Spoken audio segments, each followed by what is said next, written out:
James Oscar Noyes. România, țară de hotar, între creștini și turci, cu aventuri din călătoria prin Europa răsăritană și Asia apuseană. Capitolul 2. Viața în Serbia. Zăbovind peste zidurile albe ale cetății Belgrad, privind la întâmplări ciudate și minuni. La Belgrad, capitala Serbiei, m-am simțit pentru prima dată înrăsărit. Nu-i nevoie decât să treci Dunărea din semilunul unguresc ca să vezi mulțimi de musulmani bărboși cu turbane, ca să auzi strigătul muezinului în concert cu clopotele vesperale și să observi cu adevărat cel mai ciudat amestec de obiceiuri orientale și occidentale. În timpul șederii mele la Belgrad am vizitat vechea fortăreață turcească, obiectul atâtor conflicte între musulmani și creștini. Aceasta domină orașul cu poziția sa, dar cei 200 de soldați sunt prizonieri între zidurile ei ce stau să se năruie, în loc să fie ca în alte vremuri stăpânii sârbilor. Sperasem să fumez prietenește pipă cu bătrânul Izet Pașa, dar acesta era prea bolnav ca să primească vizite. Serbia recunoaște formal suveranitatea Porției, dar e practic independentă. Doar câțiva turci sunt tolerați în Principat. Nespus de interesant a fost prima mea plimbare prin cartierul turcesc al Belgradului. Colibele prăpădite păreau gata să se năruie. Prăvălioarele și chioșcurile se deschideau toate către stradă. Gravii musulmani mă priveau ca pe un străin, iar cele câteva femei învăluite mă evitau pe ulițele înguste ca pe un ciumat. În unicul hotel german din oraș, construit cu câțiva ani în urmă de principele Miloș, am avut buna șansă de a întâlni un vechi coleg de la Viena, care era chirurg în armata sârbă. În timp ce îmi povestea despre cât de ieftin e totul în Serbia, i-am spus că eu mi-am plătit destul de scump cumpărăturile. A zis el, hai să-i înțelegi mai bine pe sârbi în câteva zile. La fel ca spartanii, ei consideră că este corect să jefuiești pe oricine, în afară de orbi. Ca să mă familiarizez mai bine cu oamenii, mi-am propus o excursie de câteva zile prin țară. Am făcut rost de cai și am pornit în aceeași după-amiază către Karanovăț, unde mutase prințul Alexandru o parte din guvern ca să evite amestecul oficios al puterilor străine, ca la Belgrad. În Serbia se călătorește de obicei călare, în întregul Principat existând de fapt doar 2 drumuri de căruță. Drumul ducea peste dealuri înveșmântate în magnifice păduri. Era o senzație delicioasă de libertate, cum nu se poate mai plăcută după restricțiile pe care le suferă călătorul prin despotica Austrie. Oamenii îndrăzneau să se privească în ochi, să gândească și să se poarte ca niște oameni liberi, până și pâraiele care curgeau de pe munte păreau să murmure cântece de libertate. La Karanovăț am fost tratați cu ospitalitate de o familie pe care însoțitorul meu se întâmpla să o cunoască. Slavii se disting pretutindeni prin ospitalitatea lor. Atunci când străinul ajunge într-un sat sărbesc, familiile își dispută între ele onoarea de a le găzdui. Este primit ca un oaspete trimis de providență. Venerabilul patriarh al gospodăriei pune ca oaspetele să fie așezat lângă el. Stăpâna bordeiului se grăbește să-l slujească. Fiica cea mică se oferă uneori să-i spele picioarele oaspetelui. Probabil că instituția cea mai remarcabilă a sârbilor este frăția, un obicei care provine din vremuri primitive. Afecțiunea lor reciprocă este atât de mare încât atunci când un tânăr și-a pierdut un frate natural, el caută prin vecini un frate adoptiv și acordă acestuia toate drepturile celui decedat. Cei doi își jură unul altuia credință și sprijin în numele Domnului și al Sfântului Ioan pentru tot restul zilelor ce le-au rămas. Persoanele astfel unite se numesc frați întru Domnul. Uniunea îi privește strict pe cei doi care au format-o. Binecuvântarea bisericii nu este esențială pentru o alianță de acest fel. În unele părți ale Serbiei se obișnuiește ca tineretul, chiar și fetele, să intre în această relație în a doua zi de luni după Paști, sărutându-se reciproc prin coronițe de flori pe care le schimbă după aceea între ei. Prima legătură este însă doar o inițiere. După ce trece un an, ei trebuie să confirme alegerea sau să caute pe altcineva. O relație asemănătoare există adesea între sexe. Un bărbat poate numi o femeie mamă sau soră întru Domnul. O fată poate alege un bătrân ca tată sau un alt tânăr ca frate întru Domnul. O astfel de alianță între sexe e obișnuită în cazul de restriște, iar persoanele al căror sprijin e astfel invocat acceptă apelativul și sunt legate să-i apere și să-i îngrijească pe nefericiții care se lasă în mâinile lor. Încălcarea unui contract atât de solemn se presupune că aduce o pedeapsă grea în ceruri. Atât dușmanii cât și prietenii pot intra în acest fel unic de relație. Ea există adesea chiar între turci și sârbi, în timpul celor mai sângeroase lupte dintre ei. Adopția unui orfan într-o familie este însoțită de o ceremonie emoționantă.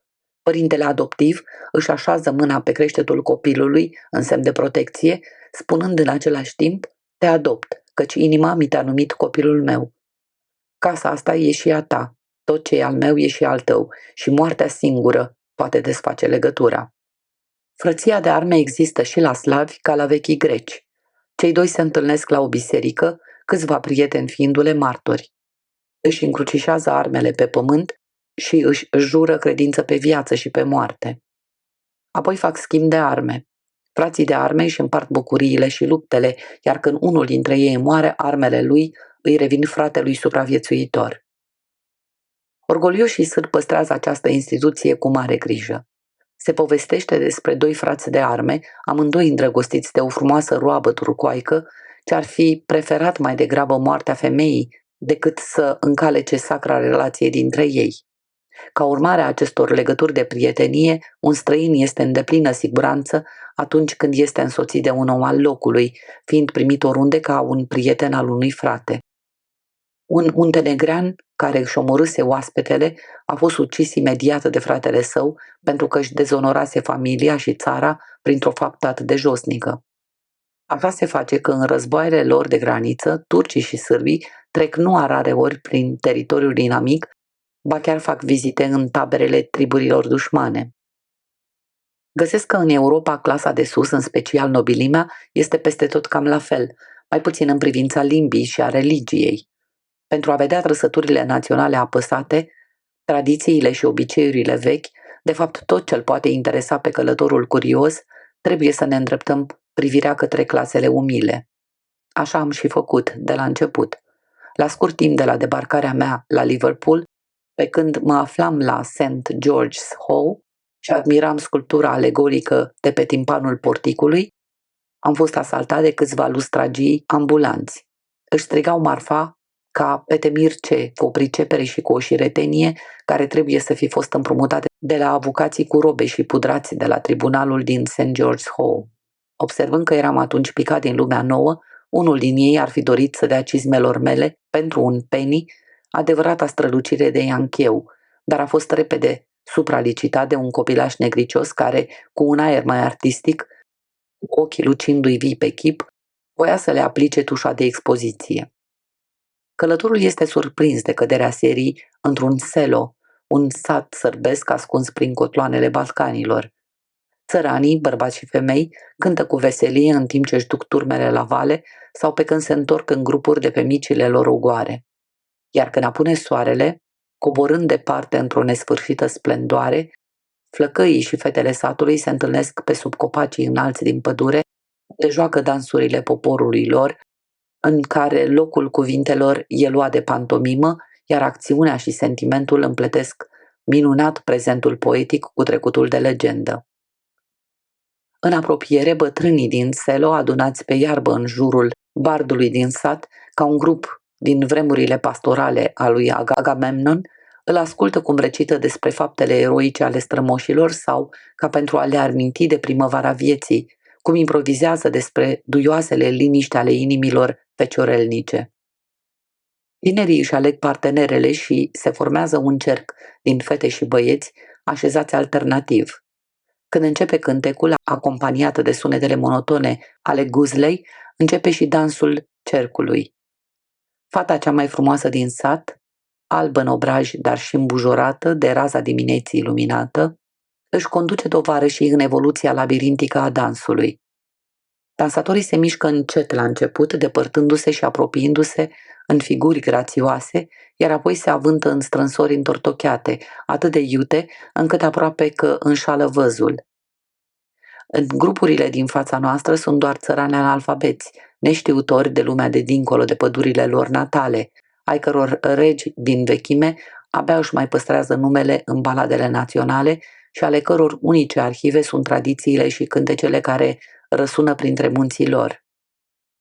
Însă colo, dansul pe care ei îl joacă, este Romaica din Grecia, dansul de dalic al vechilor eleni, atât de vechi încât putea fi văzut pe scutul lui Ahile și a fost descris de Homer exact așa cum este executat astăzi. Citat.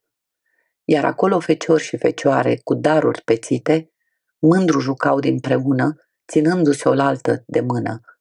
Ele aveau straie fine de in, iar ei o tunică, bine încheiată între ei cu sături și frumos lucitoare. Ele în mâini cu frumoase cununi, ei cu mândre junghiere, toate de aur și prinse în teci și cu rele argintate. Câteodată ei roată jucau cu măiastre picioare, lesne de tot, ca olarul ce învârte la roată în palme, stând s-o încerce în față, să vadă de-i fuge ca lumea, dar altădată schimbau și în șiruri jucau într-o la altă, iar în jurul încântatului joc sta mulțime grămadă. Homer, Iliada. Ieși din Atena în seara de 1 aprilie pe drumul Pireului până când ajungi la templul lui Tezeu, nu departe de urcușul spre Acropole. Dealul lui Marte se află în apropiere, iar întinderea care urcă ușor și pe care se află cel mai vechi templu al cultului eroilor merge până la Nix. Deschiderea dintre acestea, agora vechilor atenieni, este transformată acum într-un lan de grâu. Am vizitat adesea locul atunci când tăcerea era desăvârșită și nicio ființă omenească nu mai era prin preajmă, în afară de pasnicul templului și de un cioban albanez care își păștea oile în Areopag. Dar cu această ocazie, o mulțime de atenieni se adună acolo cu mult înainte ca Partenonul și Erecteionul așezate pe magnificul piedestal al Acropolei să fie scăldate de razele aurii ale apusului de soare. Întreaga Atenă se întrunește în acest loc legendar, așa cum făceau cetățenii ei cu secole înainte, ca să asculte discursurile marilor ei oratori. Vezi în fața ochilor un curios mozaic al tuturor triburilor și naționalităților Greciei, însă nicio ghirlandă și nicio procesiune din antichitate. Iată formele fine, trăsăturile clasice ale femeilor din Grecia, frumoase ca niște cariatide. Iată contururile splendide ale figurii elene, așternute pe o ținută cum numai grecii o pot avea. Atenienii vârstnici se odihnesc pe scaunele de marmură aliniate pe partea sudică a templului lui Tezeu, scaune despre care se spune că ar fi fost cândva ocupate de judecătorii din Areopag. Bărbații tineri încing un joc ce este în același timp unic, național și istoric. Întreabă-i de ce au venit acolo cu această ocazie și nu-ți vor putea spune decât că se supun unui obicei străvechi. Nu știu decât că părinții lor făceau la fel, dar ceea ce vedeți este de fapt anticul dans pirhic, iar serbarea din jurul coloanelor templului lui Tezeu ne arată cum reușesc practicile unui popor să străbată secolele. Să schimbăm decorul, să lăsăm Atena și să mergem într-un oraș de dincolo de Dunăre, București, pitoreasca și exuberanta capitală a Valahiei. E seară, iar pe malurile Dâmboviței sunt adunate grupuri vesele și ele joacă de data aceasta hora românească pe muzica țiganilor. Sunt acolo figuri feminine de o răpitoare grație și frumusețe, dar formele splendide și ținuta demnă ale partenerilor lor amintesc intens de latini. Și ei vorbesc o limbă care ar fi fost înțeleasă de mulțimea ce se îmbulzea, îl vadă pe marele Pompei mergând pe străzile Romei.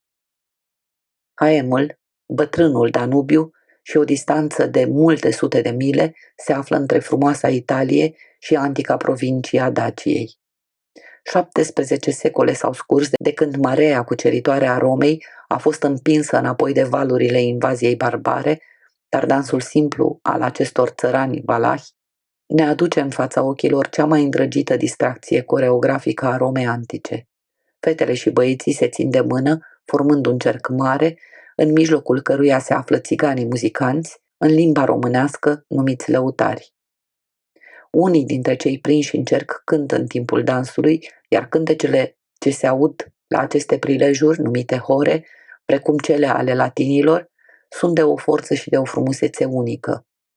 Cercul de dansatori se unduiește de la dreapta la stânga și de la stânga la dreapta, iar atunci când se rupe într-o înscenată învălmășeală, flăcăile apucă de mijloc pe fetele îmbujorate și le duc de acolo, pe când ele se zbat, cum au făcut cândva strămoșii lor romani cu sabinele. Nu e ciudat că obiceiurile simple ale unui popor sunt făcute în așa fel încât rezistă veacurilor. Lucrurile prea lucrate și împinse cu mare pompă în față nu se păstrează totdeauna cel mai mult. Am descifrat în carierele Penteliconului nume scrijelite de muncitori cu 2000 de ani în urmă pe pereții de marmură. Sclavul care a spart în carieră blocul brut ne-a lăsat moștenire măcar numele, mai mult adesea decât cel care l-a dăltuit într-o formă frumoasă, dăruind viață pietrei reci. Cercetătorul istoriei nu poate disprețui cântecul, dansul și legenda, care păstrează adesea obiceiurile și sentimentele timpurilor apuse. În ele surprindem de obicei cea mai fidelă oglindire a istoriei unui popor. Literatura baladelor și legendelor, care nu se învață la școală și nu este încununată de academii, cât de modest a străbătut ea veacurile ca să ajungă până la noi, delectând cu muzica sa, ca o pasăre cunoscută, gospodăria în care s-a oprit. Firele sale tot așa de bogate și de variate ca ale pânzeturilor din bazarele Orientului au fost adunate și țesute de mâini anonime, fie în cortul unui beduin, fie în cabana plină de fum a vikingului. Niciun poet pismaș nu își însușește aceste frumoase creații care au izvorât din sufletul poporului, așa cum apa a țâșnit din stâncă sub toiagul lui Moise. Fiind ale tuturor celor care le ascultă, ale celor care iubesc duioșia și frumusețea, ele vibrează în aer ca un cântec de pasăre. Pline de creații naive și invenții miraculoase, ele îl încântă pe sărman, îl fac să zâmbească pe bătrân, trezesc sentimente de dragoste și virtute și întăresc patriotismul cu suvenire ale faptelor glorioase. Sârbii sunt legați cu pasiune de cântec și de dans. Istoria lor e păstrată în balade și tradiții, iar evenimentele simple ale vieții sunt improvizate, așa cum erau cândva la greci. I-am putea crede, de fapt, urmașii ai acestora dacă n-ar exista dovezi ale originii slave în limba și istoria lor. Când călătorești printre triburile acestea de păstori, ți se arată grupuri care alcătuiesc tablouri din vremea și din țara lui Agamemnon. Prinții lor îi conduc așa cum o făceau prinții lui Homer. Eroii lor mănâncă la fel ca eroii lui Homer. Căpeteniile lor se adună în jurul hospodarilor, precum regii din Iliada în jurul regelui oamenilor. Tineretul lor practică sporturile și jocurile tineretului din Grecia antică. Prin munții din Serbia am văzut mulți urmași vrednici ai bătrânului Bard Orb din Ios, iar acolo unde se află o femeie slavă, spune Șafaric, acolo este și cântecul, casa și curtea, muntele și valea, pășunea și pădurea, ea le umple pe toate cu glasul ei. La sârbi, familia, ca instituție, își păstrează caracterul primitiv, fiecare gospodărie fiind o adevărată comunitate. În sate așezate pitoresc pe malul vreunui pârâu sau ascunse, pentru mai multă siguranță, pe povârnișurile munților, locuințele joase și primitive sunt depărtate unele de altele și atât de întinse încât nu a rare ori una singură formează o întreagă stradă. În jurul încăperii principale, care are în mijloc o vatră, sunt încăperile tinerilor căsătoriți. Fierul este folosit rar în construcția locuințelor sârbești, hornurile și ferestrele sunt rare, podeaua este din pământ bătut, iar pereții de lut și acoperișul din scoarță de copac sunt negre de funincine. Tatăl este patriarhul familiei. La moartea lui, unul dintre fii, ales de frații lui, devine stăpânul casei. Toți membrii familiei muncesc și mănâncă împreună, împărțind bucuriile celorlalți, fiind în stare să se descurce independent de restul lumii. Interesul individual este contopit în cel al familiei. Afecțiunea paternă și filială sunt puternice. Fratele este protectorul ales al surorii, el fiind bucuria și mândria acesteia. Căsătoria este aranjată de părinții celor două familii. Ajunsă la noua sa locuință, mireasa îmbracă un copil, atinge pereții cu o furcă de tors și așterne pe masă mâncare, vin și apă.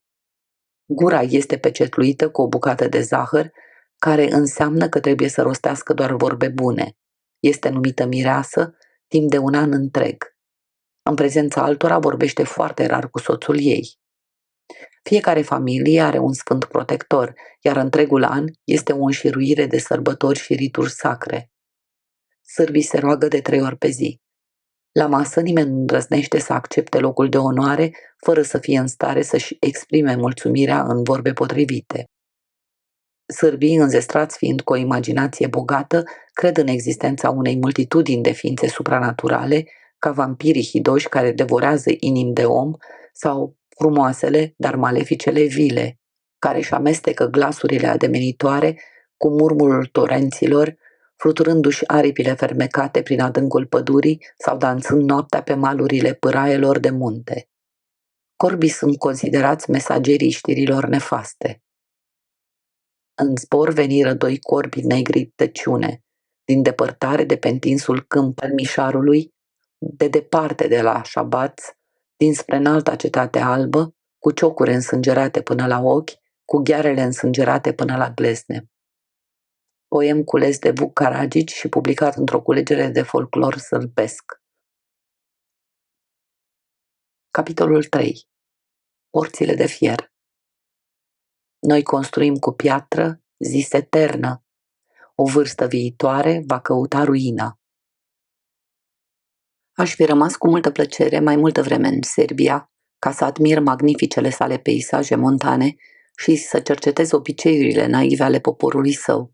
Dar câmpurile de bătălie și piramidele Orientului mă chemau la ele. Deși sunt foarte ospitalieri, mulți dintre sârbii cu care am venit în contact, mai ales la Belgrad, mi-au privit curiozitatea cercetătoare cu un anumit grad de suspiciune. Riguroasa carantină menținută altădată între Austria și Serbia nu s-a păstrat. Clădirea vămii din Belgrad mi-a amintit de descrierea unei instituții similare din Constantinopol, descriere făcută de un prieten familiarizat cu răsăritul. Citat. Podeaua edificiului guvernamental era de nevăzut. Avalanșele de mărfuri felurite ocupau fiecare colțișor, dar în cea mai sublimă dezordine.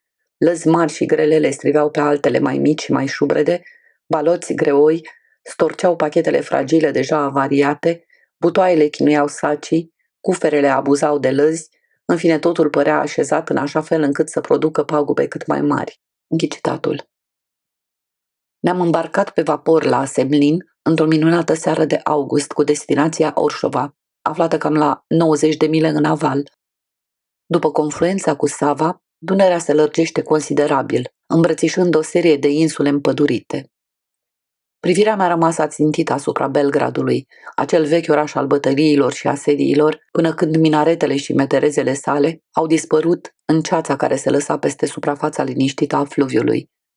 Pe malul sârbesc am văzut peisaje demne de pitorasca Arva din nordul Ungariei. Am petrecut noaptea într-o așezare germană de pe malul austriac. Districte întregi din Ungaria de Jos și Transilvania au fost populate cu emigranți din statele germane, aduși aici de maghiari. Li s-a permis să-și păstreze limba și instituțiile, o circumstanță care a fost exploatată cu abilitate de clasa de Habsburg. Greșeala ungurilor a fost întotdeauna generozitatea, iar istoria lor un perpetuum martiriu.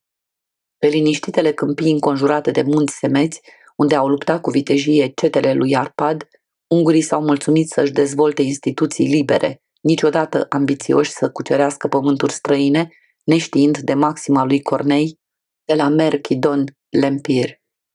În avar de Semlin, pe malul unguresc al fluviului, am observat la mici intervale stațiile de graniță, păzite tot timpul și semnalizate noaptea cu focuri mari.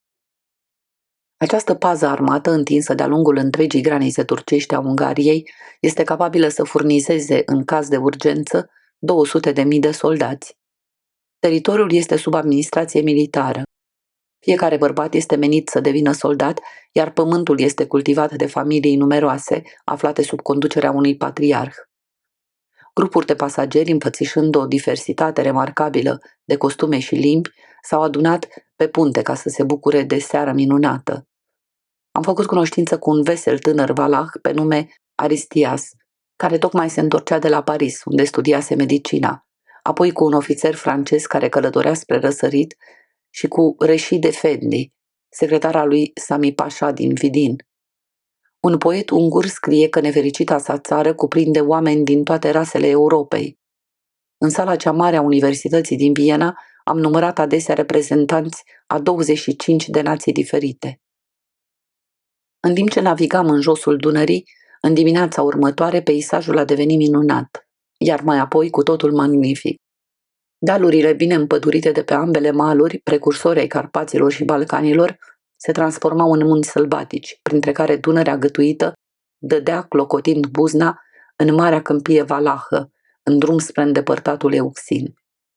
În aval de Ostrovul Moldova, din adâncul fluviului iese o stâncă neagră, stâncă pe care un turc gelos și-a părăsit nevasta, pe care o bănuia spunându-i: "Babacai, babacai, căiește-te, căiește-te."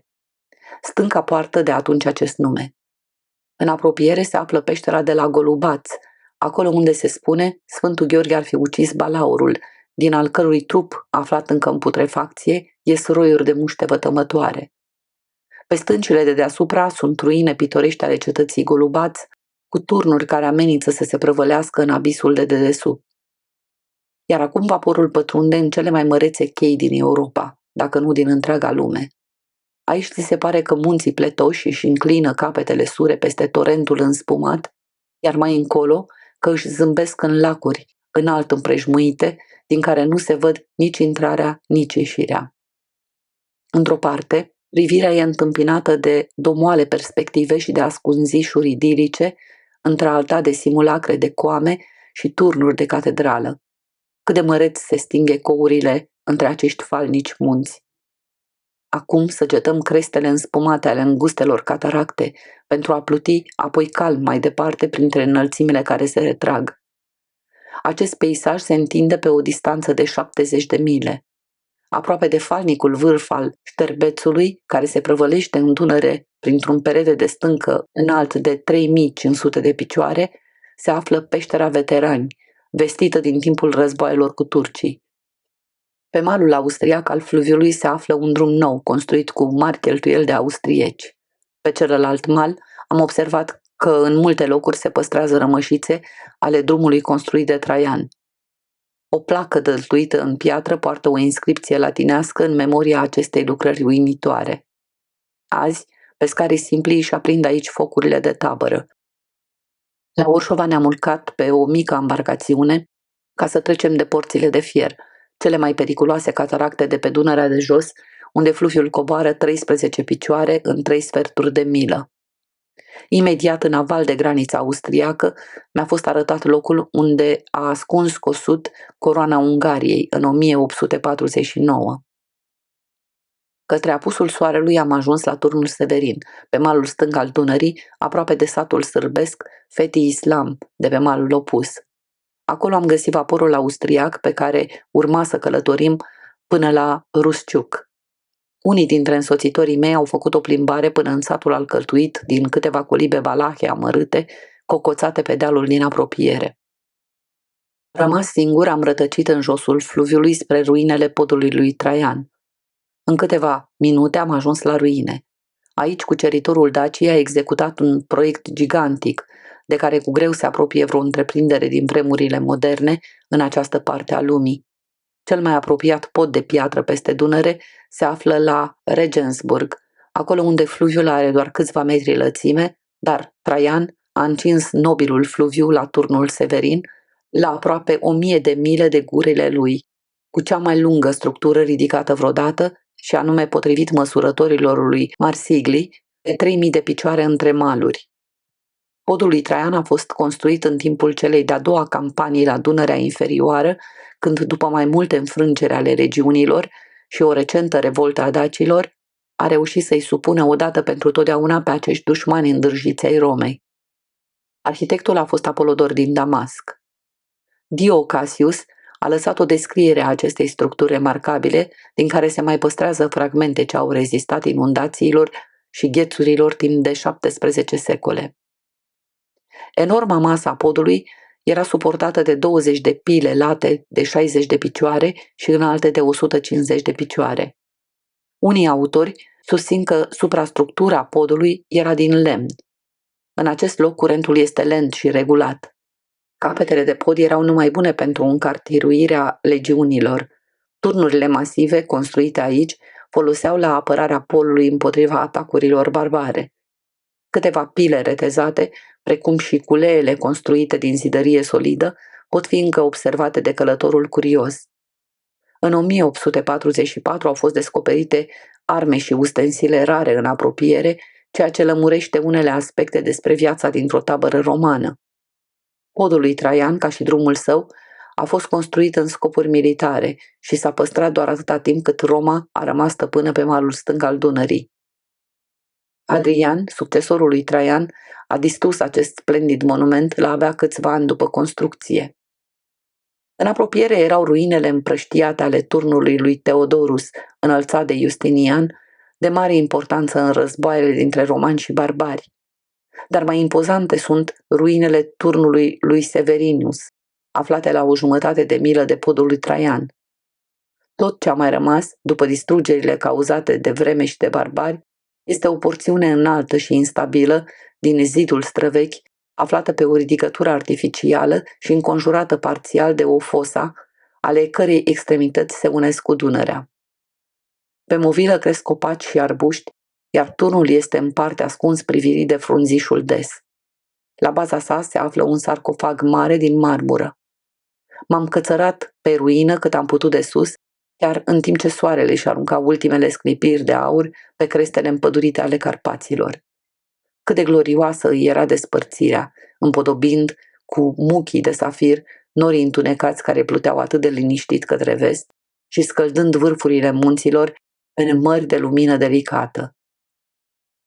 Licărirea stelelor m-a aflat așezat pe turnul lui Severinus, reflectând la întinderea acelei puteri antice, la locurile de tabără și la orașele pe care le-am urmărit de-a lungul Rinului și Ronului, Nilului și Iordanului. Roma a împrumutat ceva din propria măreție celor mai îndepărtate provincii cucerite de armatele sale. Trebuie să fi fost un lucru glorios să construiești în acele vremuri barbare un imperiu ale cărui legi și sisteme sunt încă vii pentru conducătorii omenirii și ale cărui lucrări publice, uimitoare chiar în stare de ruină, servesc în eforturile noastre mult mai firave ca modele de forță și frumusețe. Chiar și pentru națiunile cucerite a fost o onoare să împartă gloria numelui de roman. Cețurile însărării se adunau în jurul meu, iar dinainte îmi treceau scene și întâmplări din timpuri trecute. Am populat din nou Valea Bătrânei Dunări ca în zilele lui Traian. Am refăcut arcele prăbușite care încingeau cândva fluviul și am reconstruit în imaginație străvechile turnuri. Sunetul șuvoaielor care se repezeau să iasă prin porțile de fier amintea de tropotul îndepărtat al legiunilor, iar vocile serii nu erau diferite de hărmălaia din tabere și sate. Dar când luna răsări peste dealurile valahe, umplând lumea cu o lumină sidefie, senina viziune dispăru, lăsând loc din nou ruinelor și fragmentelor de ruine. Pentru că turnul Severin era prea sărăcăcios ca să aibă un han, am întors ca să dorm la bordul vaporului. Acesta era construit după un model american și mobilat în stil american, cu excepția amplelor cabine. Pe vapor erau doar 4 cabine de clasa 1 și acelea pe puntea principală. Cât de plăcut să vezi geniul și spiritul întreprinzător al compatrioților mei recunoscute în aceste regiuni îndepărtate. La americani nimic nu este imposibil. Aceasta este astăzi o axiomă în răsăritul Europei. Luam masa la table d'hôte în stilul franțuzesc sau à la carte pe farfurii germane. Conversația se purta în franceză, germană, maghiară, iliră, turcă sau valahă. În cele din urmă, seamănă mult ca sonoritate cu limba italiană, mai ales prin curgerea lină și deschisă a vocalelor. Ungurii, a căror limbă e înrudită cu cea turcă, sunt vorbitori excelenți de limbi străine. Aceasta datorită faptului că ei sunt obișnuiți din copilărie să vorbească limba germană pe lângă limba maternă. Iscusința în învățarea limbilor depinde mai puțin de memorie sau de vreun talent deosebit, cât de obișnuința de a exprima aceleași gânduri în diverse idiomuri. Rușii instruiți sunt oricum cei mai buni vorbitori de limbi din lume. Un nobil care vorbește foarte rar limba rusă poate conversa fluent în limbile cizelate ale Occidentului. Limba rușilor, zice-se, conține nu doar toate sunetele acestora, ci și multe dintre cele proprii limbilor orientalilor. Seara târziu, salonul vasului Albrecht a trecut printr-o uimitoare schimbare la față. Divanele, fotoliile, ba chiar și mesele fiind transformate ca prin minune în paturi confortabile. Era interesant să vezi turci cu turbane răsucite, germani cu scufii de noapte, austrieci în cămăși albe de noapte și maghiari, sârbi și valahi, evrei și alte neamuri, culcați în liniște cu toții, de parcă venise ziua de pe urmă în penumbra micului salon de pe Albrecht. Dar și mai interesant era să asculți cacofonia produsă de 50 de nasuri de toate mărimile, naționalitățile, culorile și varietățile de tonalitate. Sfărâitul pare să fie contagios. Nu pot decât să asemăn salonul cu o vastă harpă eoliană sau cu orchestra morților, care interpretează muzica funerară la cele mai stridente instrumente de suflat.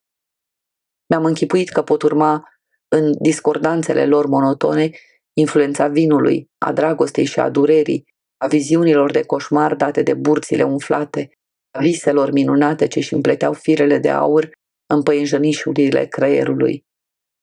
Degeaba mi-am acoperit capul și mi-am astupat urechile.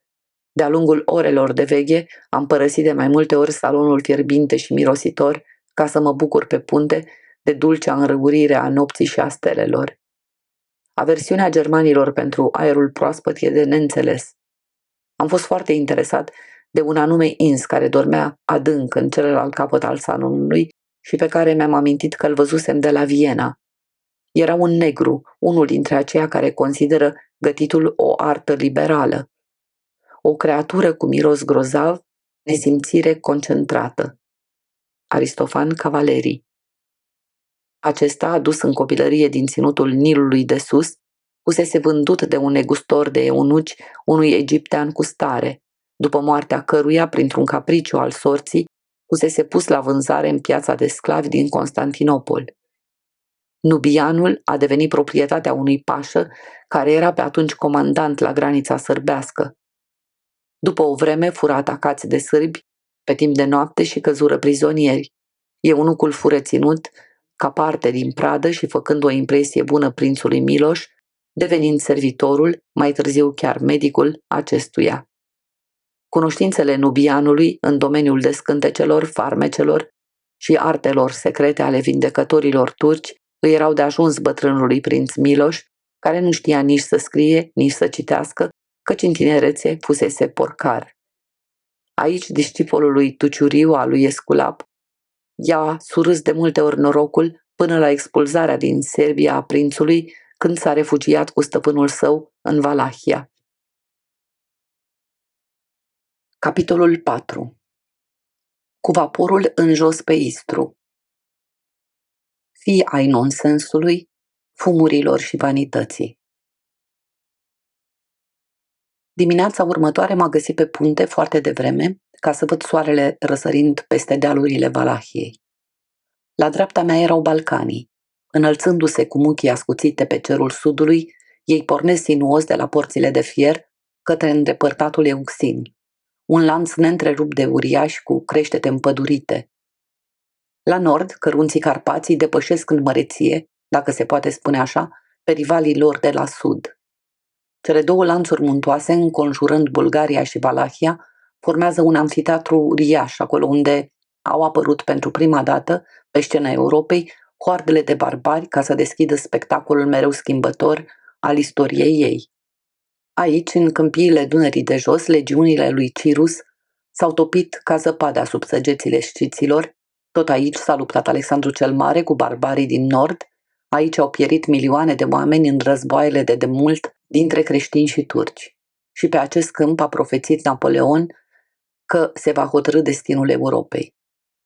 După ce primește marile râuri din Ungaria, după ce încinge Alpii tirolezi și pe cei nordici, Dunărea se așterne în aval de porțile de fier ca un uriaș ostenit și se scurge spre Euxin, un fluviu larg, liniștit și măreț. Atmosfera dimineții era de o blândețe italiană. Norișori vaporoși pluteau peste râul Leneș în locuri umbrite de munți, ca niște stoluri de lebede cu pieptul alb sau poate ca niște sprite temătoare care se ascund de lumină în întunecime. Cât de cochet pluteau pe apele mișcătoare, de parcă cețurile iubeau picăturile cristaline din care le crease soarele. Câmpurile de grâne ce vălureau pe dealurile sârbești aveau deja nuanță aurie, semn că temperaturile erau ceva mai prietenoase decât pantele Carpaților. Pe malul sârbesc se arătau imagini de sate pe jumătate ascunse într-o mare de verdeață și dealuri cu viță de vie. Cât de minunat lua marele fluviu umbrele pădurilor și ale munților la sânul său, oglindindu-le în imagini tremurătoare de auriu și verde. Vreo câțiva turci bărboși care își fumau ciubucele într-o tăcere pitagoreică și cu mine eram singurii de pe punte care se bucurau de peisajul variat în timp ce vaporul plutea printre pilonii scufundați ai podului lui Traian. Pe măsură ce avansam, munții se retrăgeau din fluviu, iar malul Valah arăta tot mai jos și mai steril. Dunărea face un mare cod după turnul Severin, așa că pentru o vreme am navigat către vest. Am trecut pe lângă câteva sate prăpădite, după care am acostat la Racovița, astăzi Cudelin, în Bulgaria, la vărsarea în Dunăre a râului Timok. Pe Timok se află granița dintre Serbia și Bulgaria. După 3 ore, Reșid Efendi mi-a arătat o înșiruire de dealuri nisipoase pe malul Valah al Dunării, punctate aici și acolo de copaci și petece de verdeață. Cei care au navigat în largul capului Cod au putut observa corespondentul american al dezolatei regiuni în jurul localității Cetate, locul în care turcii, conduși în luptă de Ahmed Pasha, le-au dat rușilor o lovitură teribilă în timpul campaniei Calafatului, când niciuna din cele 2 tabere n-a vrut să se dea bătută.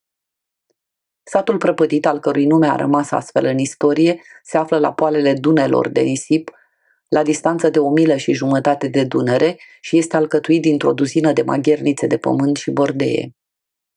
Reșid Efendi m-a asigurat că pe câmpul de bătălie s-ar afla încă hainele și scheletele morților neîngropați, din care s-au ospătat săptămâni întregi porcii și vulturii. Ofițerii au fost jefuiți de ceasuri și alte lucruri de valoare. Peste tot ar fi fost presărate degete tăiate cu brutalitate pentru inelele cu diamant care au fost așezate apoi pe alte degete fine cu gândul la vremuri mai bune. Abia trecuserăm de cetate când, navigând către sud, am putut vedea minaretele și fortificațiile Vidinului. Dunărea face aici un cot brusc spre sud, formând un fel de semicerc, iar malul Valah, nisipos și înalt, ne ascunde pentru câteva minute priveliștea.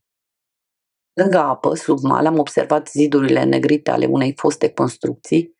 Cu câteva luni înainte se sacrificau acolo porci pentru a fi exportați în Anglia, din care evlavioșii bazbuzuci nu lăsaseră piatră pe piatră. Pasagerii s-au adunat pe punte ca să vadă ceea ce în iarna trecută fusese centrul de interes al întregului glob pământesc. Încă o dată și renumitele fortificații ale Calafatului ne răsăreau în fața ochilor. Mai întâi și-au făcut apariția lucrările din punctul cel mai înalt al terenului, apoi a apărut la orizont o linie lungă, neagră, întinsă de la o colină la alta, ce își schimba din loc în loc direcția. Linia fortificațiilor, cu lungime de 6.000 de pași, cotea către nord-vest ca să se reîntâlnească apoi Dunărea. Nu pot să spun dacă m-a impresionat mai mult întinderea acestor lucrări vestite, încununând dealurile și sfârșind în 2 puternice forturi, unul în amonte și celălalt în aval de Vidin, sau pustietatea care stăpânea locurile. Cu 3 luni înainte de vizita mea, Calafatul fusese ocupat de 50.000 de oameni, iar liniile sale de tranșee erau presărate cu sute de tunuri grele. Acum, totul era pustiu ca deșertul Saharei. Din pricina singurătății ar fi fost înfricoșător și să te plimbi printre fortificațiile părăsite. Nu se vedea niciun soldat, nici măcar un bașbuzuc. Scheletele celor care muriseră în tabără sau căzuseră în frecventele ciocniri cu dușmanul erau presărate pe terenul neregulat, la fel ca la cetate. Atunci când omul își pierde cele mai bune însușiri ale firii sale și se transformă într-un sălbatic, ligioanele par să se umanizeze, parcă pentru a-l face să se rușineze de sminteala lui.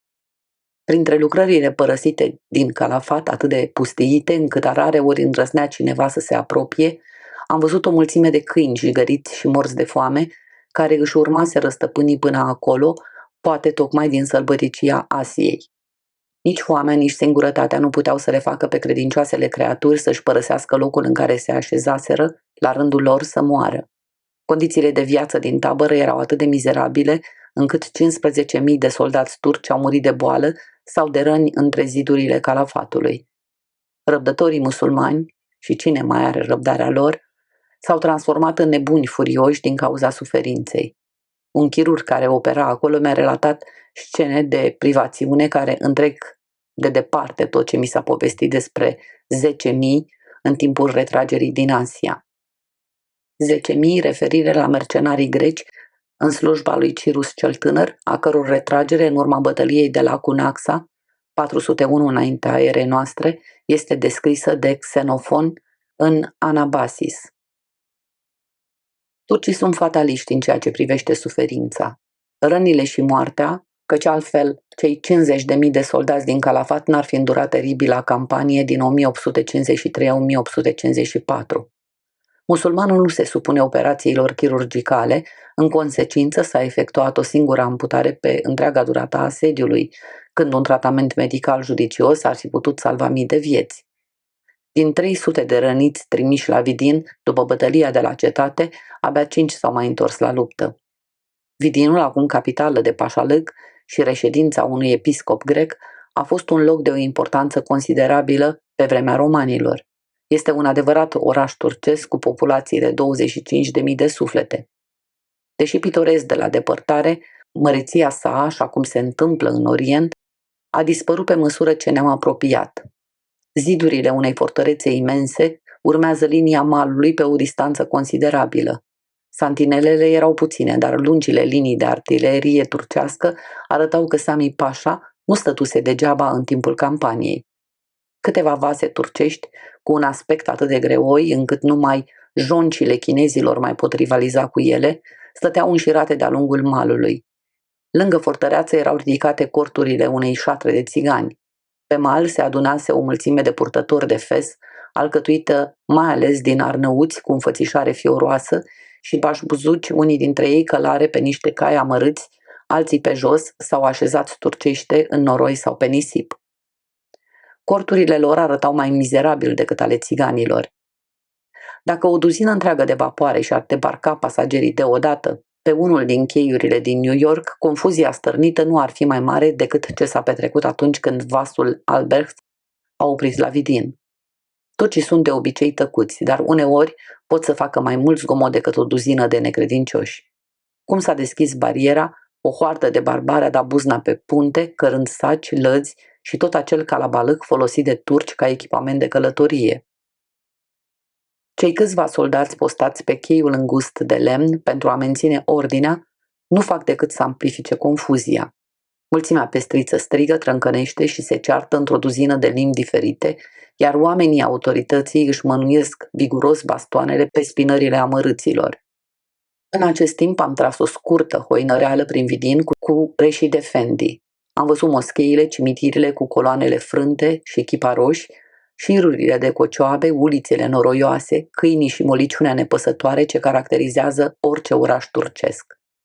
Am încheiat prietenește salam cu Reșid într-o cagdă mizerabilă, regretând că nu reușisem să mă sustrag invitației lui de a-l vizita pe Sami Pașa. Câțiva bei și înalți ofițeri turci cu servitori și ciubucii sosiră la bord ca să se alăture trupelor aflate sub punte. Servitorii turci nu primesc de obicei de la stăpânii lor decât hrană și îmbrăcăminte, astfel explicându-se numărul de slujitori pe care îi vezi în general pe lângă otomanii de vază. Zarva a început să se liniștească și, cu o oră întârziere, Albert porni în călătorie. Navigând pe bătrânul Istru, fiecare oră mă ducea mai aproape de porțile încinsului Orient. În aval de Vidin, Lățimea Dunării variază de la jumătate de milă la 2 mile. Fluviul se scurge spre Euxin calm și lenevos, precum palidele râuri ale nordului. Largile coturi ale Amazonului n-ar putea fi mai monotone decât cursul șerpuit pe care l-am urmat ore întregi. Popoare de cocori și pelicani, stârnite din pozițiile lor grotești, de plescăitul vaporului, își luau zborul spre mlaștinile valahe, iar uneori câte un șoim rătăcit dinspre Carpați se rotea deasupra noastră, nederanjat de prezența omului. Aici și colo, țărmul nordic e bordat cu smârcuri imense, unde locuiesc lupi, urși și miasme otrăvitoare.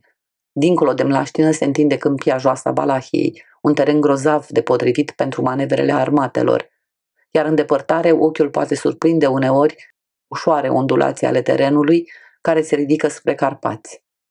Vastele întindere ale Daciei sunt legate de stepele Basarabiei și sunt expuse vânturilor care bat de-a latul câmpiilor din sudul Rusiei. Înălțându-se în unele locuri peste altitudinea de 6.000 de picioare, Carpații formează un lanț aproape neîntrerupt, mergând către est până în locul unde sunt traversați de Olt. Acest râu, curgând din văile înalte ale Transilvaniei, se precipită prin pasul Turnul Roșu și apoi, în drumul său către Dunăre, desparte Valahia mică de cea mare. La jumătatea distanței dintre Olt și Prut, Carpații se îndreaptă brusc spre nord și formează granița dintre Moldova și țara Secuilor. Valahia cea mare și Moldova sunt traversate de mai multe râuri ca Argeșul și Siretul. Muntele Ceahlău sau Pion, din care izvorăște Bistrița, ajunge la altitudini peste limita stejarului și pinului, într-o regiune cu zăpadă, gheață și plante alpine. Câțiva pinteni din lanțul muntos principal se extind în Valahia, printre ei aflându-se lacuri minunate, unite cu Dunărea prin râuri cristaline. Atunci când roiurile de huni și goți își așezau taberele lor încropite de-a lungul Istrului, daco-romanii erau adesea obligați să se refugieze în desișurile Carpaților.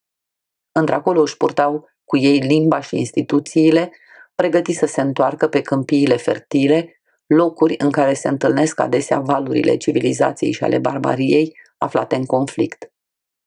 Ciudate erau capriciile soartei, ce mâna destinele acelor timpurii rase nomade.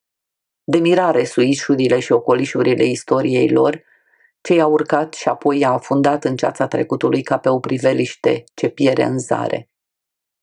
Peisajul de pe malul bulgăresc este cu totul diferit. Vidinul este așezat în câmpie, dar dealurile sterpe din spatele său se rotunjesc în curând, ca și cum s-ar iubi cu Dunărea, formând o splendidă pavăză naturală pe o distanță considerabilă până în josul Silistrei, unde fluviul cotește brusc spre nord, iar malul Dobrogeani este la fel de jos și mlăștinos ca malul Valah.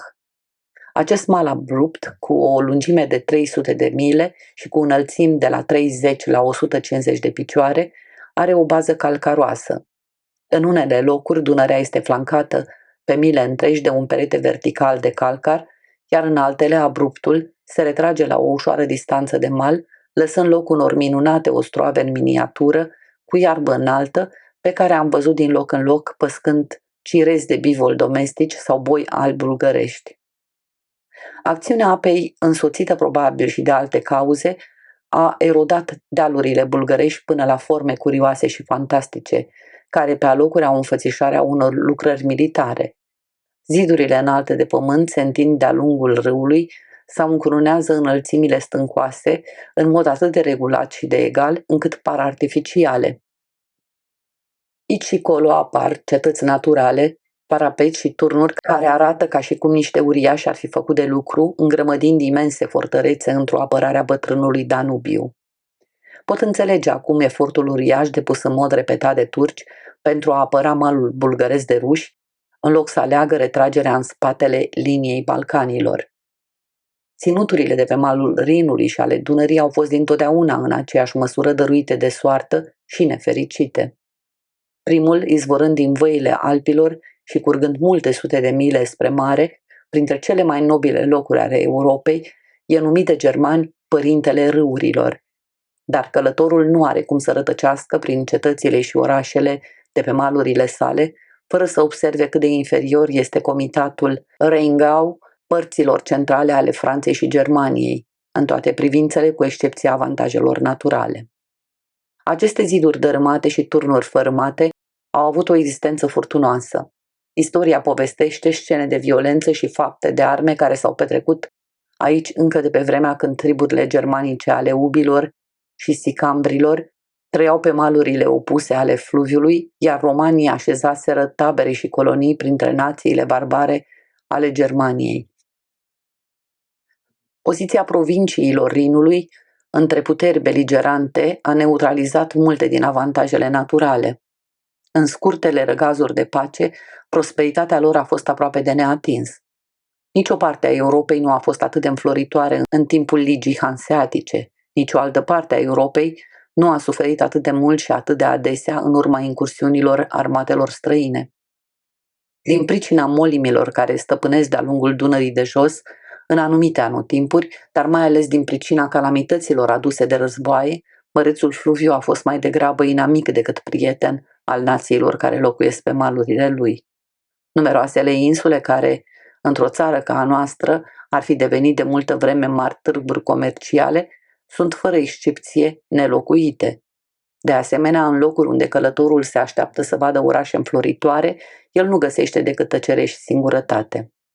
Febra, ciuma și teama reciprocă a turcilor și creștinilor au păstrat pustii în cea mai mare parte cele două maluri. Regiuni nesfârșite de pe Dunărea de jos, cândva teatru activ al vieții și industriei romane, sunt acum locuite de o mână de pescari sârbi și ciobani valahi. Din mulțimea de musulmani care s-au perindat pe vapor, am învățat să-i deosebesc pe cei europenizați de asiatici autentici. Cei din urmă, musulmanii de școală veche, păstrează magnificul turban alb înfășurat în vechiul stil musulman, brâulat care servește la purtarea armelor, piaștrilor sau a altor efecte personale și acei fantastici pantaloni atât de largi de la brâu în jos și atât de strâmți deasupra gleznei, parcă special gândiți ca să-i confere purtătorului o înfățișare inexprimabil de nătângă. Foarfecele croitorului arată cât de multă influență au căpătat ideile apusului printre drept credincioși. Turbanele s-au micșorat până la dimensiunea strâmtului fes, șalvarii se contractă în lărgime, brâul dispare, haina franțuzească ia locul caftanului greoi, iar cizmele de gheaur înlocuiesc târșitorii papuci galbeni, atât de ușor de lepădat atunci când musulmanul se ghemuiește, încrucișându-și picioarele încovoiate sau când își freacă fruntea de covorul de rugăciune. M-am bucurat de ocazia de a studia caracteristicile acestor orientali bărboși care respectă litera și spiritul Coranului. A fost o mare plăcere să le privesc fizionomiile nobile, atât de oneste, de demne, atât de indiferente de tot ce le trecea prin preajmă.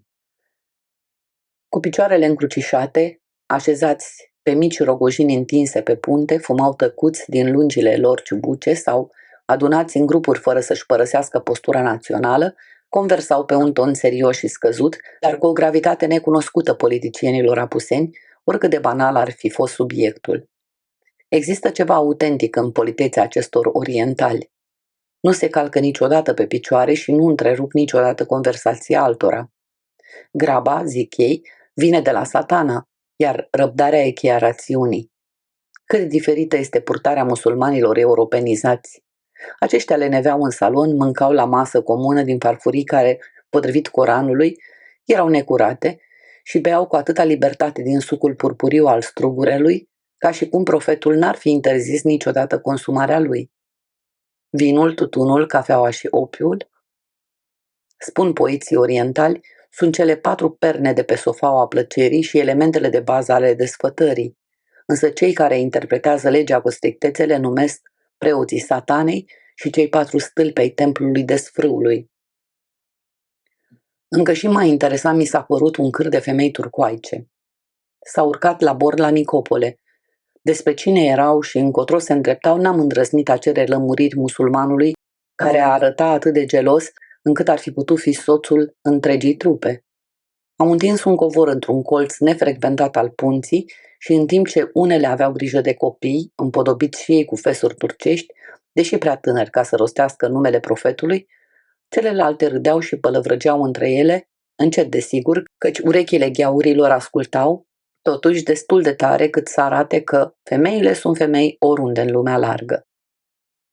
Am fost nu puțin surprins să văd că unele din femeile mai vârstnice fumau cu același zel ca și stăpânii lor.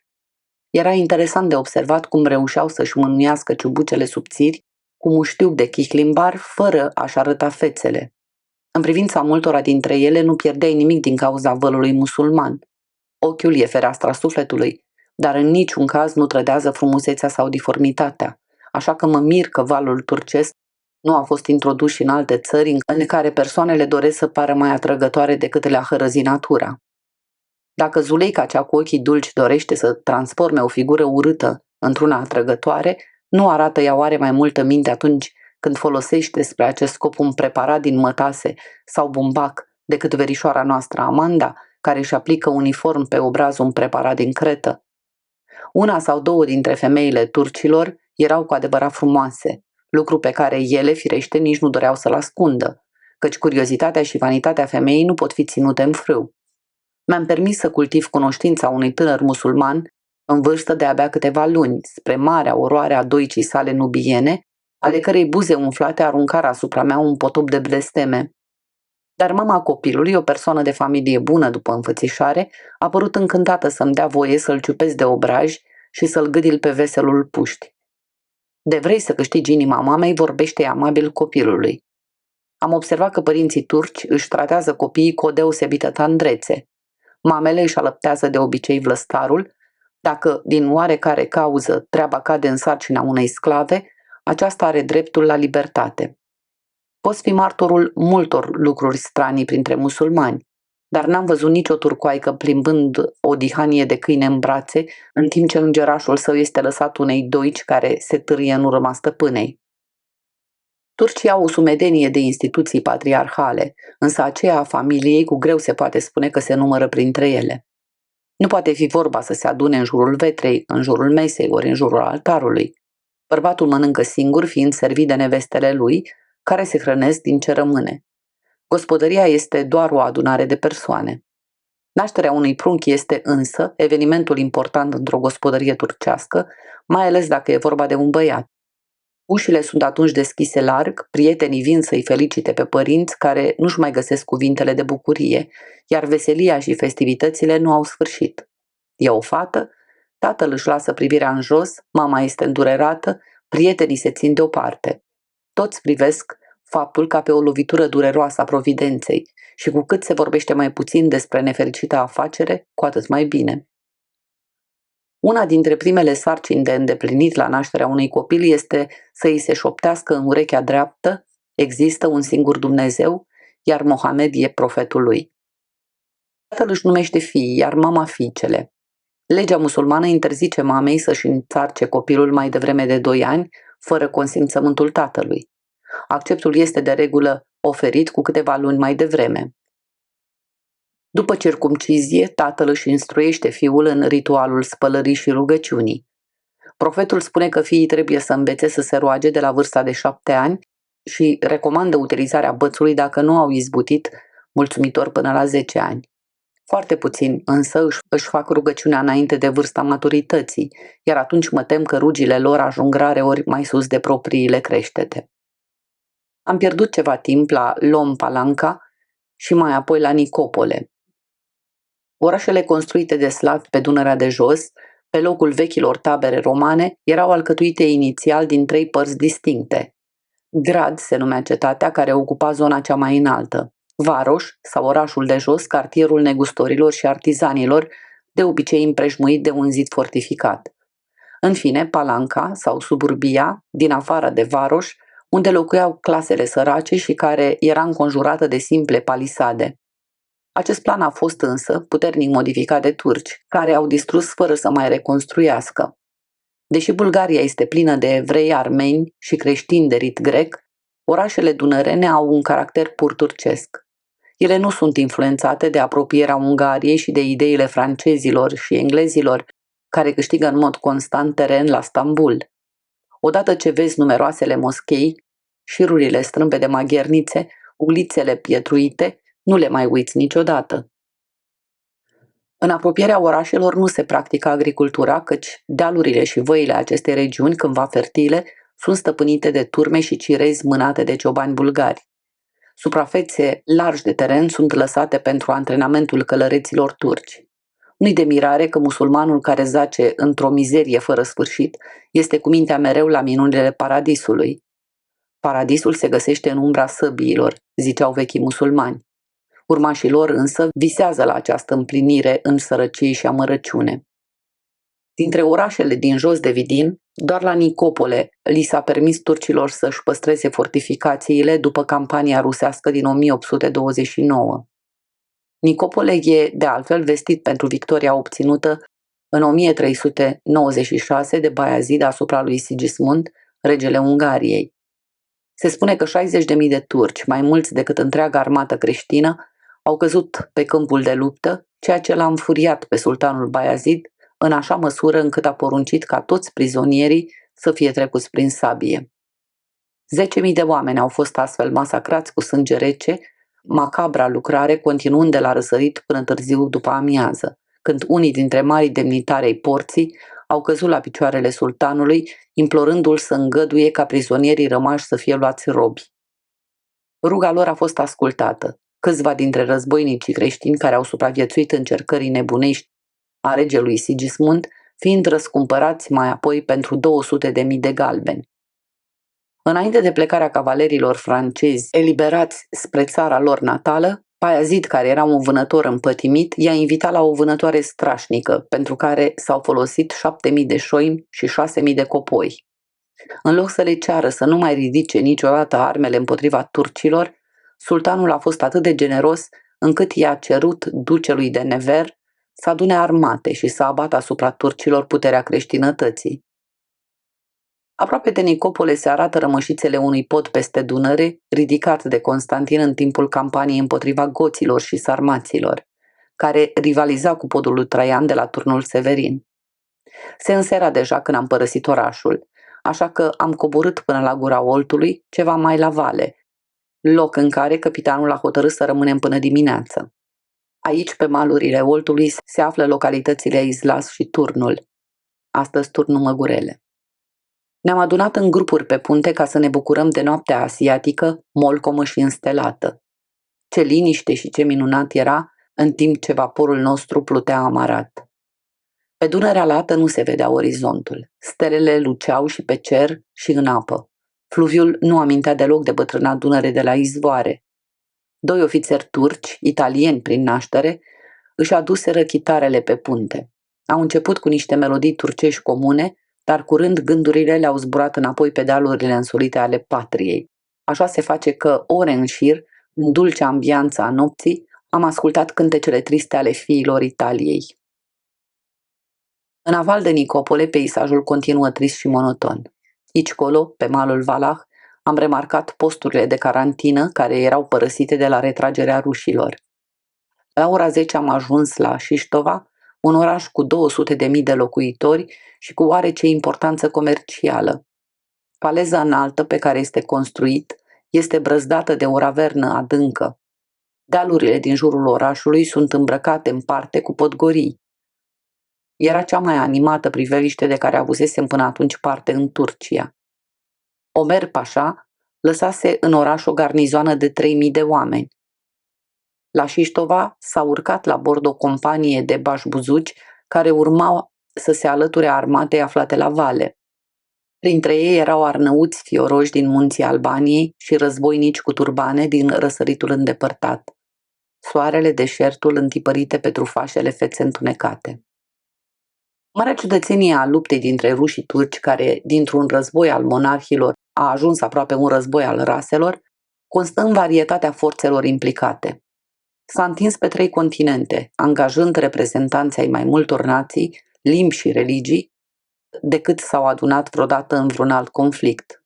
Bande de fanatici musulmani din triburile sălbatice ale Asiei Centrale, din regiuni atât de îndepărtate încât un an de călătorie cu greu le va fi ajuns ca să atingă malurile Dunării, au venit încoace, luând Meca în drumul lor, ca să întâlnească în luptă recruții aproape morți de foame din provinciile asiatice ale Rusiei, aparținând poate aceleiași rase și vorbind același dialect.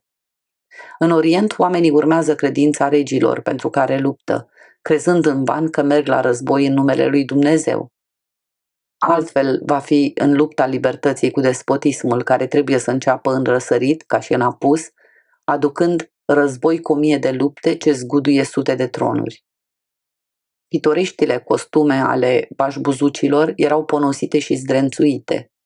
Servind ca voluntari, ei erau întreținuți prea puțin sau chiar deloc de guvern, fiind obligați să subziste din jafuri care se dovedeau adesea a fi mai degrabă îndreptate asupra prietenilor decât asupra dușmanilor.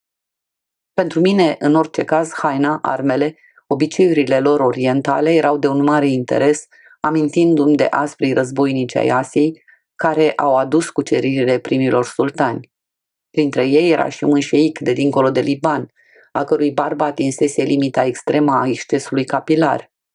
Părea să se simtă ca acasă în salon, așa că am aflat printr-un interpret multe lucruri curioase în privința poporului său. Lângă noi stătea un negustor grec din Galați, un tânăr cu educație și maniere desăvârșite, care mi era deja foarte familiar. Nu pot să reproduc disprețul cu care se uita la acești copii sălbatici ai Asiei, descendenți ai războinicilor neciopliți, care îi înrobiseră pe strămoșii cu 4 secole în urmă. "Ce sont de brigand, monsieur," zicea prietenul meu pe când ne plimbam pe prunte. "Ce sont de brigand, de barbar." Și iarăși răsucea mustața elegantă, aruncând o privire plină de o silă de nedescris asupra inamicilor neamului său. La orele 2, un cot al fluviului ne-a deschis o perspectivă asupra orașului Rușciuc și, în scurt timp, vaporul era amarat sub zidurile unuia dintre forturile construite pe faleza înaltă. Fiindcă în josul Dunării bătea un vânt moderat, Said Pașa a refuzat să deschidă podul de vase întins peste Dunăre cu câteva zile mai înainte pentru trecerea armatei lui Omer Pașa. Am fost uluit de numărul tunurilor instalate pe înălțimile de deasupra. Turcii sărbătoreau Curban Bayram în maniera zilei independenței de la noi și, în timp ce bubuiturile artileriei grele se rostogoleau peste dealurile bulgărești, m-am închipuit martor la una din recentele canonade peste Dunăre. Pe partea opusă a fluviului este sătucul Slobozia, ocupat până cu câteva zile în urmă de ruși. După amiază m-am amuzat privind o campanie de bașbuzuci care se întreceau pe plaja îngustă a Rușciucului. Căluții pe care veniseră din îndepărtatele lor ținuturi asiatice erau slabi și murdari, dar iuți de picior și antrenați pentru atacurile rapide și dezordonate după obiceiul turcmenilor. A fost un spectacol pe cinste să văd această trupă de călăreți sălbatici, cu îmbrăcăminte pitorească, fluturând în vânt, gonind ca fulgerul prin norii de nisip și praf și învârtindu-și armele lucitoare prin aer. Sunetele clopotelor de seară, plutind peste fluviul leneș dinspre Slobozia și Giurgiu, mi-a mângâiat auzul, contrastând în mod straniu cu tânguirile muezinilor. În ziua următoare, fără perspectiva plecării la Giurgiu, am hoinărit prin Rușciuc cu Aristias și cu celălalt prieten grec. Exceptând Vidinul, Rușciuc este locul cel mai important de pe Dunărea de Jos, cu numeroase fabrici de mătase și marochin. Este de asemenea locul de întâlnire a caravanelor dinspre Sofia și dinspre orașele din Rumelia. Pentru că navigația dinspre Marea Neagră se întrerupe des, multe dintre stofele și celelalte produse prețioase ale răsăritului ajung în orașele de pe Dunăre prin trecătorile Balcanilor, ca să fie vândute la marile târguri trimestriale bulgărești sau ca să alimenteze piețele din Valahia și Ungaria. Se vorbește despre construcția unei căi ferate care să unească arhipelagul cu Rușciucul cu o ramificație spre Constantinopol. Arhipelagul de denumire dată Mării Egee și mai târziu insulelor din Marea Egee. Proiectul a fost aprobat de Poartă, care este întotdeauna generoasă cu promisiunile, ba chiar s-au acordat 100 de milioane de piaștri, dar va mai trece o vreme până ce pustiurile sălbatice ale Bulgariei vor fi speriate de nechezatul strident al armăsarului de fier. Europa răsăriteană, la urma urmei, trebuie să devină magistrala dintre Occident și Orient. Putem spera că națiile ei amorțite vor fi puse în mișcare de contactul cu forțele civilizației, așa cum pasele hipnotizatorului îl deșteaptă pe subiectul nemișcat. Le-am făcut o vizită Pașei și Cadiului. Până atunci, Crezusem ca mulți alții că reformele din Turcia sunt ceva real. Firmanul care îi făcea pe creștini egalii musulmanilor în ochii legii și care pusese promulgat recent la Constantinopol, cu obișnuitul adaos de surle și trâmbițe, era prea puțin respectat la Rușciuc. Chiar dacă sultanul, care e un bărbat omenos dar slab, concepe o metodă de a îmbunătăți condiția supușilor săi creștini, viclenele și bigotele ulemale născocesc 10 metode prin interpretări elastice ale Coranului sau alminteri de a-i ține în starea de sclavie. În zadar se instituie validitatea mărturiei creștinilor, când turcii rămân judecători și executori ai legii. Cum să descriu tribunalul cadiului din Rușciuc? Camera joasă și umedă, găurile din podea și din tavan, ignoranța imbecilă a judecătorului și aroganța slujitorilor, oamenii care tremurau și suspinau gândindu-se la necazurile care îi așteptau din pricina judecății nedrepte, vederea tuturor acestora mi-a produs o impresie dureroasă. Dumnezeu a creat mai întâi rațiunea, spun musulmanii, însă rareori folosesc acest har divin în chestiunile practice ale vieții. Persoana care câștigă o pricină plătește cheltuielile de judecată. Aceasta este partea cea mai bună a tribunalului turcesc. Dacă un martor este atât de neprevăzător încât să răspundă nu știu la vreo întrebare, oricât de absurdă, mărturia lui poate fi pe loc lăsată deoparte. Ca să se scape de mărturiile neplăcute, se pun adesea întrebări ingenioase, dar irelevante, spre exemplu, cine i-a căsătorit pe Adam și Eva, la care martorul răspunde de obicei, n-am fost la nuntă. Altfel, cuvântul bilmem, nu știu, se află mereu pe buzele musulmanului. Perjurul e uimitor de răspândit la turci. De multe ori se prezintă o fițuică falsificată, la care se adaugă cei 2 martori indispensabili pentru a-i dovedi validitatea. Adversarul nu dezminte dovada, în schimb prezintă o chitanță falsă pentru suma în cauză, cu martori care jură că datoria s-a plătit. Dosarele și pledoariile sunt necunoscute avocaților turci, iar când martorii sunt absenți, mărturia o depune pârâtul. De pe platoul neregulat pe care se află Rușciucul, am coborât repede la poalele falezei până la podul de vase. În vecinătate se afla o mare tabără turcească, din care erau mutate trupe pe malul celălalt, ca să se alăture armatei lui Omer Pașa la București. Tabăra fremăta de activitate. Ca și pe ulițele înguste ale Rușciucului, n-am putut să nu mă minunez de marea varietate de rase și costume. Evrei, greci și armeni se amestecau cu turci în straie lungi și cu bulgari, cu căciuli de oaie și veșminte barbare. Aici o companie de ridicoli nizami preceda rânduri de egipteni, iar colo escadroanele cu ciurii ale beiului din Tunis veneau în urma cetelor de arnăuți și mânteni din Asia. Privirea se oprea ba asupra unui șeic arab cu un grup alcătuit din războinici negricioși și derviși, cu chipurile arzând de focul Asiei, ba asupra unei căpetenii circaziene, sălbatice și neîmblânzite ca un șoim pe stâncile sale natale. Ofițerii francezi, englezi, unguri și polonezi complicau și ei acest tablou bizar al naționalităților. Malurile Dunării înfățișau un straniu evantai de ființe și obiceiuri de la răsărit și de la apus, din nordul înghețat și din sudul dogoritor. Oachii și fii ai deșertului s-au întâlnit aici cu cei din taiga, iar războinicii de pe Nil și Niger, de pe malurile fluviilor Oxus și Jaxartes, i-au întâlnit în focul bătăliei pe cazacii de pe Volga și pe oamenii recrutați cu forța, pe Nistru și Dvina. Dar oare când vor uita națiile de arta îngrozitoare a războiului, când vor seca râuri de sânge ce pătează sânul dalb al pământului? După o întârziere de 2 zile am plecat de la Rușciuc spre Giurgevo. Pe partea cealaltă a Dunării, cam 3 mile în aval.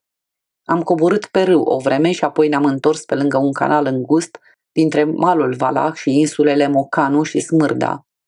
Pe aceste insule, acoperite aproape cu totul de papură și arbuști, am observat rămășițele fortificațiilor părăsite de ruși în iulie. Lângă ele au căzut în luptă Burg și Arnold în nebunească încercare a pașei de a-i disloca pe cazaci. Servitorul lui Burg, cel care mi-a și povestit despre bătălie, a cărat trupul stăpânului său străpuns de 35 de răni. Curajosul flăcău a primit mai apoi o decorație de la Omer Pașa. Am debarcat lângă vechiul castel genovez din Giurgevo și, după ce am luat micul dejun la cazinoul unui italian, l-am căutat pe comandantul orașului. Acesta era un ofițer ungur care m-a tratat cu multă politețe. Notă. Locotenentul James Burke, capitanul Arnold, ofițer american din armata lui Omer Pasha, care își pierd viața în bătălia de la Giurgiu, 7 iulie 1854. Printre cei câțiva ofițeri britanici și americani de la Dunăre, în anul 1854, cel mai înalt grad era locotenent generalul Cannon, cu numele Berham Pasha. James Noyes tratează evenimentul ca pe un fapt bine cunoscut, întrucât în presa vremii este relatat pe larg. Săptămâna viitoare, capitolul 5, Traiul daco-romanilor de rând.